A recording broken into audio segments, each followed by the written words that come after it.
ပြပေးမှာတော့ Android phone, Android tablet နဲ့အသုံးပြုရလွယ်ကူတဲ့ wireless scanner ချိန်ကြီးကိုပြပေးမှာဖြစ်ပါတယ်ရှင်။အရင်ဆုံးအသုံးပြုမဲ့တစ်ပိုင်းမှာ Bluetooth ကိုစပြီးတော့မှဖွင့်ပြရပါမယ်။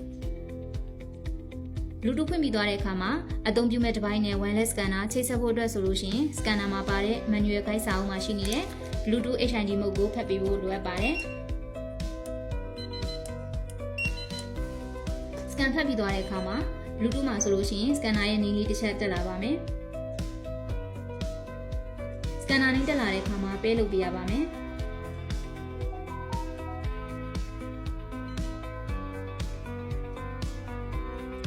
connect ဖြစ်သွားတဲ့အခါမှာဒါဆိုလို့ရှိရင် Bluetooth နဲ့တစ်ချက်ချိတ်ဆက်လုပ်ပြီးသွားပါပြီ။အရင်ဆုံးဒီ tablet မှာရှိနေတဲ့ notepad မှာအရင်ဆုံး test လုပ်ကြည့်လို့ရပါတယ်။